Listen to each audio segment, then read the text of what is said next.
সবাই ভালো আছেন। আমি দেওয়াল লেখান কাজ করি।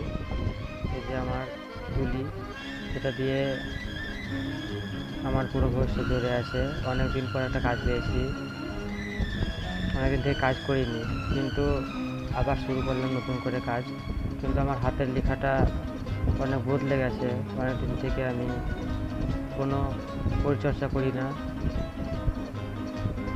দেওয়াল লিখি না, শুধু ছবি আঁকি। ছবি হয়তো দিইনি, কিন্তু পরবর্তীতে ছবিগুলো দিয়ে দেবো।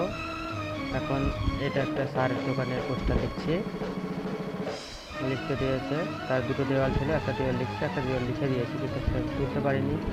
আমার মোবাইল কেউ শ্যুট করার জন্য ছিল না, তাই আমি তুলতে পারিনি। তবে পুরোটা দিয়ে দিচ্ছি। এই যে পুরোটা আছে, একটা দুটো। ধন্যবাদ। কেমন হলো?